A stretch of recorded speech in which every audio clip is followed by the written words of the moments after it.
Friends, welcome to Janu channel. எல்லோரும் எப்படி இருக்கீங்க? நல்லா இருக்கீங்களா? ஆக்சுவலாக இன்றைக்கி என்ன பேச போகிறோன்னா, குக்கிங் பார்க்க போகிறோம்.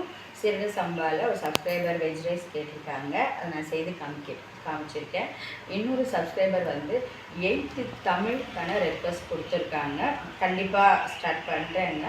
அதாவது இடையில எஜுகேஷன்னா 8th சம்மந்தமாக தமிழ் புக்குள்ள இருக்கக்கூடிய லெசன்ஸை டீச் பண்ண வீடியோவும் நான் இடையில போட்டுகிட்டே வருவேன். இந்த ஸ்டூடெண்ட்ஸும் பார்க்குறேன். ஸ்டூடெண்ட்ஸ்க்கு யூஸ்ஃபுல்லாக இருக்கும்.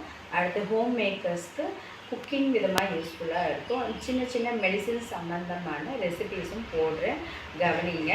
தொடர்ந்து சேனலை வாட்ச் பண்ணிட்டே வாங்க. சப்ஸ்கிரைப் பண்ணுங்கள், ஷேர் பண்ணுங்கள் உங்கள் ஃப்ரெண்ட்ஸ்க்கு எல்லாம். எனக்கு யூஸ்ஃபுல்லான வீடியோஸ் தான் நான் இனிமேலும் மேலே எஜுகேஷன் சம்மந்தமான வீடியோஸ் போட போகிறேன். சரிங்களா? வாங்க வீடியோக்குள்ளே போகலாமா? ஹாய் ஃப்ரெண்ட்ஸ், இன்றைக்கி நான் ஒரு 1 kg அளவுக்கு சீரக சம்பா ரைஸ் வாங்கியிருந்தேன். இதில் ஒரு 4 கப்பு ரைஸ் எடுத்துக்கிறாங்க. 4 கப்பு ரைஸை ஒரு 2 மணி நேரம் ஊற வச்சுக்கலாம். இப்போ வாங்க செய்ய ஸ்டார்ட் பண்ணிடலாம். தேவையான அளவு எண்ணெய் விட்டுக்கோங்க. இதோட 2 ஸ்பூன் அளவு நெய் சேர்த்துக்கிறேன். நெய் கம்பல்சரிங்க, ஏன்னா மணமாக இருக்கும். இதோட மசாலா பொருள் ஆட் பண்ணிக்கிறேன்.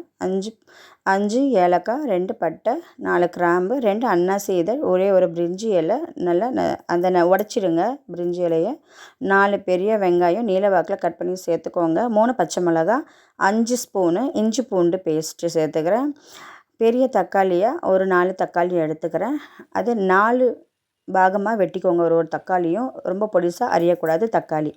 இதோட கேரட்டு, அடுத்து உருளைக்கிழங்கு, பீன்ஸு, 1 கப் அளவு பச்சை பயிறு சேர்த்துருக்கேன். நீங்கள் குக்கரில் போட்டு வேக வச்சு செய்யணும்னாலும் சேர்த்துக்கலாம்.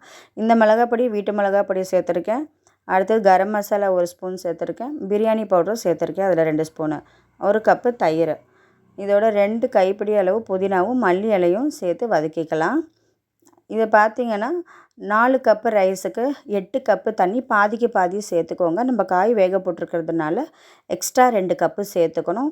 இதோட ஃபுட் கலரும் சேர்த்துக்கிறேன். நல்லா தண்ணி கொதித்து வரணும். இது அப்படியே க்ளோஸ் பண்ணி வச்சா தண்ணி கொதித்து வரும்போது அரிசி சேர்த்துக்கலாம். நம்ம பாசுமதி ரைஸை விட சின்ன ரைஸ் இதுன்றதுனால கொஞ்சம் இன்னும் கொஞ்சமாக கஷ்டப்படும்.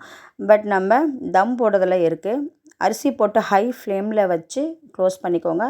இப்போ பாருங்கள், தண்ணி மேலே கொஞ்சமாக தெரியுது இல்லையா? இப்போ தம் போட்டுடணும். ஹை ஃப்ளேமில் வச்சு தம் போடக்கூடாது. கொஞ்சம் பாதி தண்ணி உள்ளே போன பிறகு இந்த சமயம்தான் ஃபுல்லாக லோ ஃப்ளேமில் வச்சு தம் போட்டுக்கோங்க. பக்கத்தில் தோசைக்கல் வச்சுருக்கேன், அதுவும் ஹீட் பண்ண பிறகு இப்போ எடுத்து பாருங்கள். தண்ணி ஃபுல்லாக போயிடுச்சு. ஆனாலும் அந்த ஈரம் கொஞ்சம் கொஞ்சம் தெரியுது. சாதம் ஒன்று ஒட்டுது இல்லையா? ஸோ இந்த சமயம் என்ன பண்ணலான்னா, நம்ம சாதம் ஒரு 3/4 பாகம் வெந்துடுச்சு. 3/4 பாகம் வெந்த பிறகு அந்த தோசைக்கல்லை எடுத்து அப்படியே தம் போட்டுக்கலாங்க. தம் போட்டுட்டு நான் இதுக்கு முன்னாடி சொன்னது தான், ஒரு 10 கவுண்ட்டு கொடுத்து ஆஃப் பண்ணிவிடுங்க. அவ்வளோதாங்க. ரைஸ் ஒரு 5 மினிட்ஸ் அப்படியே விட்டுட்டிங்கன்னா ரைஸ் ரெடி ஆகிடும். தண்ணி எல்லாம் போயிடுங்க. சூப்பர். இதை அப்படியே ஆற வச்சிங்கன்னா உதிரியாக நல்லா கிடச்சிடும். ஆற வைக்கணுங்க. Rice ready. அதாவது தண்ணியோட அளவு பாதிக்கு பாதி தாங்க. நம்ம எப்படி நார்மல் ரைஸ் செய்கிறோமோ அதே தான். செஞ்சு பார்த்துட்டு சொல்லுங்கள். பாய்.